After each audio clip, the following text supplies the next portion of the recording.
नमस्कार श्रोते हो, गाथा अभंगाची या यूट्यूब चॅनलमध्ये तुम्हा सगळ्या हरिभक्तांचे पुन्हा एकदा मनपूर्वक स्वागत. आज परिवर्तिनी एकादशी. आपण एकादशी निमित्त भगवद्गीतेचा अध्याय अपलोड करत असतो. तर आज 5वा अध्याय आपण बघूया. याच्या आधी 4 अध्याय अपलोड केलेले आहेत. मी त्याची लिंक डिस्क्रिप्शन बॉक्समध्ये देते, नक्की ऐका. जय श्रीराम. अध्याय 5वा, कर्मसन्न्यास योग. अर्जुन उवाच संन्यासं कर्मणां कृष्ण पुनर्योगं च शंससि यच्छेयम् एतयोरेकं तन्मे ब्रूहि सुनिश्चितम्.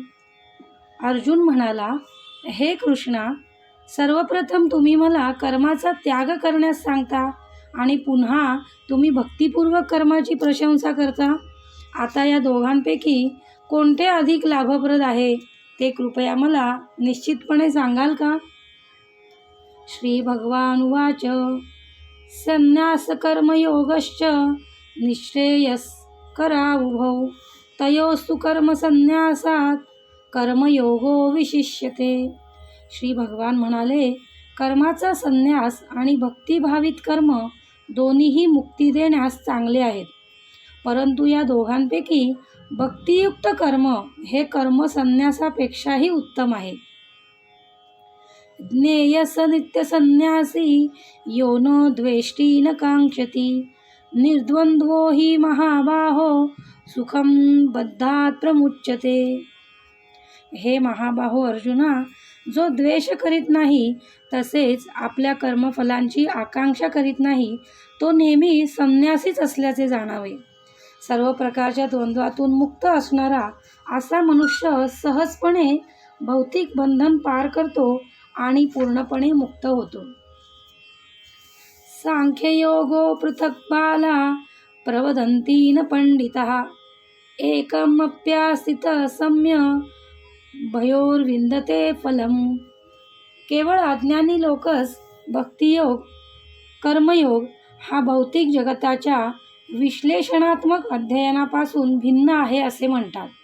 जे लोक वस्तुतः ज्ञानी आहेत ते म्हणतात की या दोन्ही मार्गांपैकी कोणत्याही एका मार्गाचे चांगल्या रीतीने जो अनुसरण करतो त्याला दोन्ही मार्गांचे फळ प्राप्त होते. यस्सांख्ये प्राप्यते स्थानं तद्योगैरपि गम्यते एकं सांख्यां च योगं च यपश्यति स पश्यति. जो जाणतो की सांख्य योगाद्वारे प्राप्त होणारे स्थान भगवत भक्तीद्वारेही प्राप्त होऊ शकते आणि म्हणून जो सांख्ययोग आणि भक्तियोगाला समान रूपामध्ये पाहतो तोच यथार्थपणे पाहणारा होय. संन्यासस्तु महाबाहो दुःख आप्नुमयोगतः योगयुक्तो मुनिर्ब्रह्म न चिरेणाधिगच्छति. भगवत भक्तीमध्ये युक्त न होता केवळ सर्व कर्मांपासून संन्यास घेतल्याने मनुष्य सुखी होऊ शकत नाही, परंतु भक्तीमध्ये युक्त असलेला मुनी विनाविलंब ब्रह्माची प्राप्ती करतो. योगयुक्तो विशुद्धात्मा विजितात्मा जितेंद्रियः सर्वभूतात्मभूतात्मा कुर्वन्नपि न लिप्यते. जो भक्तिपूर्ण कर्म करतो विशुद्ध आत्मा आहे आणि आपले मन व इंद्रिये संयमित करतो, तो सर्वांना प्रिय असतो आणि सर्वजण त्याला प्रिय असतात. असा मनुष्य जरी कर्म करीत असला तरी तो कधीच बद्ध होत नाही. नैव किंचित करोमीति युक्तो मन्येत तत्त्ववित् पश्यन् शृण्वन् स्पृशन् जिघ्न न गच्छत् स्वपन् श्वसन् प्रलपन् विसृजन् गृह्ण मिशन् निमिषन्नपि इंद्रियाणि इंद्रियार्थेषु वर्तन्त इति धारयन्. कर्मयोगी तत्वज्ञानी पुरुषाने पाहताना, ऐकताना, स्पर्श करीत असताना, वास घेताना, खाताना, चालताना, निजताना, श्वासोश्वास करताना, बोलताना, विसर्जन करताना, घेताना, पापण्या उघडताना, मिटताना, इंद्रियांच्या विषयांमध्ये प्रवृत्त होत आहेत मी काही करत नाही असे मनात ठेवतो. ब्रह्मण्याधाय कर्माणि संगम त्यक्त्वा करोति यः लिम्प्यते न स पापेन पद्मपत्र विमांभसा. जो ब्रह्माच्या ठिकाणी आपली कर्मे अर्पण करून व फलासक्ती टाकून कर्म करतो, तो पद्मपत्र पाण्यापासून जसे अलिप्त असते त्याप्रमाणे पापापासून अलिप्त असतो. कायेन मनसा बुद्ध्या केवलै इंद्रियैरपि योगिनः कर्म कुर्वन्ति संग त्यक्त्वा आत्मशुद्धये. निष्काम कर्मयोगी चित्तशुद्धीसाठी फलासक्तीची इच्छा टाकून केवळ शरीराने, मनाने, बुद्धीने व इंद्रियांनी कर्म करतात. युक्त कर्मफलं त्यक्त्वा शांती माप्नोति नैष्ठिकम् अयुक्त कामकारेण फले सक्तो निबध्यते. निष्काम कर्म करणारा कर्मयोगी कर्मफलाचा त्याग करून परब्रह्म रूप शांतीचे मोक्षपद मिळवतो आणि कर्मयोगहीन पुरुष सकाम भावनेमुळे फलाच्या ठायी आसक्त होऊन कर्माच्या बंधनात अडकतो. सर्व कर्माणि मनसा संन्यस्यास्ते सुखं वशी नवद्वारे पुरे देही नैव कुर्वन्न कारयन्. सर्व कर्माचा मनाने त्याग करून जितेंद्रिय देहवान पुरुष 9 द्वारे असलेल्या या देहरूपी नगरात काहीही न करता व न करविता सुखाने राहतो.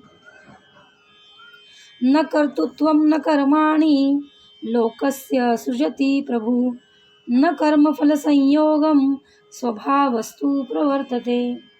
परमेश्वर विश्वाची निर्मिती, यातील व्यवहार किंवा त्यांना प्राप्त होणारे कर्मफलाची जोड उत्पन्न करीत नाही, परंतु या सर्व गोष्टी करण्याकरता त्याची प्रकृती स्वभावतःच प्रवृत्त होते.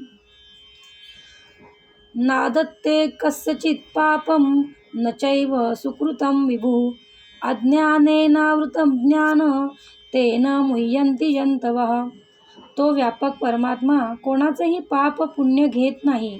अज्ञानाने ज्ञान झाकलेले असते, म्हणून अज्ञानी जीव ईश्वराच्या वास्तव स्वरूपाविषयी भ्रमात पडतात.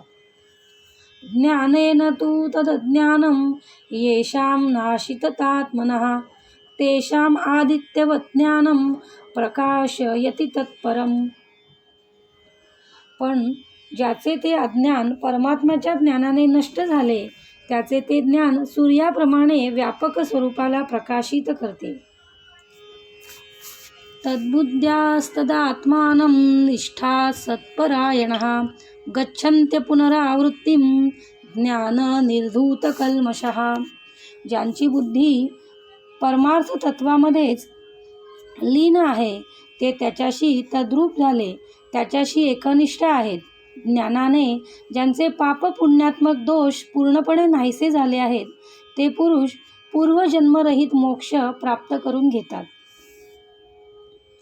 विद्या विनय संपन्ने ब्राह्मणे गविहस्तिनी शुनी चैव श्वपाके च पंडितः समदर्शिनः. ज्ञानसंपन्न पुरुष विद्या विनयाने युक्त असलेल्या ब्राह्मणामध्ये, गायीमध्ये, हत्तीमध्ये, कुत्र्यामध्ये, त्याचप्रमाणे चांडाळामध्ये सुद्धा साम्य पाहणारे असतात. इहैव तेर्जितः सर्गो येषां साम्ये स्थितं मनः निर्दोषं हि समं ब्रह्म तस्मात् ब्रह्मणि ते स्थितः. अशा समावस्थेत ज्याचे मन स्थित आहे, त्यांनी याच लोकी जन्ममरणाचा संसार जिंकलेला असतो. कारण ब्रह्म भेद दोषरहित आणि सर्वत्र सम आहे, म्हणून ते ब्रह्मामध्ये स्थित असतात. न प्रहेष्येत प्रियं प्राप्य नो द्विजेत प्राप्य च प्रियं स्थिरबुद्धिरसम्मूढो ब्रह्मणी स्थितः. प्रिय वस्तू प्राप्त झाली असता हर्षित होऊ नये आणि अप्रिय प्राप्त झाले असता उद्विग्न होऊ नये, अशी समदृष्टी असलेला स्थिर बुद्धी संशयरहित ब्रह्मवेत्ता ब्रह्माचे ठाई स्थिर झालेला असतो. बाह्यस्पर्शे स्वस्तक्तात्मा विद्ययात्मनि यत् सुखम स ब्रह्मयोगयुक्तात्मा सुखम अक्षयमश्नुते. बाह्य विषयांमध्ये ज्याचे अंतःकरण आसक्त नाही, आत्म्याच्या ठिकाणी असलेले सुख प्राप्त करून घेतो आणि ब्रह्माशी ज्याचे चित्त समरस झालेले असते, असा पुरुष चिरंतन सुखाचा अनुभव घेतो. येही संस्पर्शजा भोगा दुःख योनय एव ते आद्यंतवंत कौंतेय न तेषु रमते बुधः. कारण हे विषय आणि इंद्रिये यांच्या संयोगापासून जे भोग प्राप्त होतात ते दुःखाचेच कारण होतात, कारण ते उत्पत्ती नाश यांनी युक्त आहेत. म्हणून हे अर्जुना, ज्ञानी पुरुष त्यात रमत नाही. शक्नोति हैव स सोढुं प्राक शरीर विमोक्षणात् काम क्रोधोद्वेगं वेग संयुक्त स सुखी नरः. या इहलोकी शरीराचे पतन होण्यापूर्वी कामक्रोधापासून होणारा वेग सहन करण्यास समर्थ होतो, तोच योगी खरा पुरुष आहे. यो अंत सुखो अंत रामस्तथांत ज्योतिरेवय स योगी ब्रह्मनिर्वाणं ब्रह्मभूतो अधिगच्छति. जो अंतरात्म्यातच सुखी आहे, आत्म्याचंच रममान झाला आहे, तसेच ज्याला आत्म्याचा ज्ञानप्रकाश मिळाला आहे असा ब्रह्मस्वरूप झालेला योगी ब्रह्मस्वरूप मोक्षरूप शांती प्राप्त करतो. लभन्ते ब्रह्मनिर्वाण मृषय क्षीणकल्मषः छिन्नद्वैधायतात्मानं सर्वभूतहिते रतः. ज्यांचे पाप क्षीण झाले आहे, ज्यांचे सर्व संशय तुटले, ज्यांचा मनाचा निग्रह झाला आहे, सर्व प्राण्यांच्या हितामध्ये जे रत आहेत, ते ज्ञानी पुरुष ब्रह्मनिर्वाण रूप मोक्ष प्राप्त करून घेतात. काम क्रोध वियुक्तानां यतीनां यतचेतसां अभितो ब्रह्मनिर्वाणं वर्तते विदितात्मनां. जे काम क्रोध रहित झाले आहेत, ज्यांनी आपल्या चित्ताचा निग्रह केला आहे, त्यांनाच आत्मज्ञान प्राप्त झाले. ते अंतर्बाह्य ब्रह्मनिर्वाण मोक्षपदी असतात. देहातच ते ब्रह्मरूप होतात. स्पर्शान कृत्वा बहिर्बाह्या चक्षु शैवांतरे भ्रुवो प्राणपानो समो कृत्वा नासाभ्यंताचारिणौ. वैराग्याच्या सामर्थ्याने शब्द स्पर्शादी बाह्य विषयांना बाहेर घालवून दोन भुवयांमध्ये दृष्टी ठेवून नासिकेच्या आत असलेले प्राण व अपान यांना समान करून वैराग्याचा आधार घेऊन विषय वासना यांना बाहेर घालवून शरीरामध्ये मन एकाग्र करतो.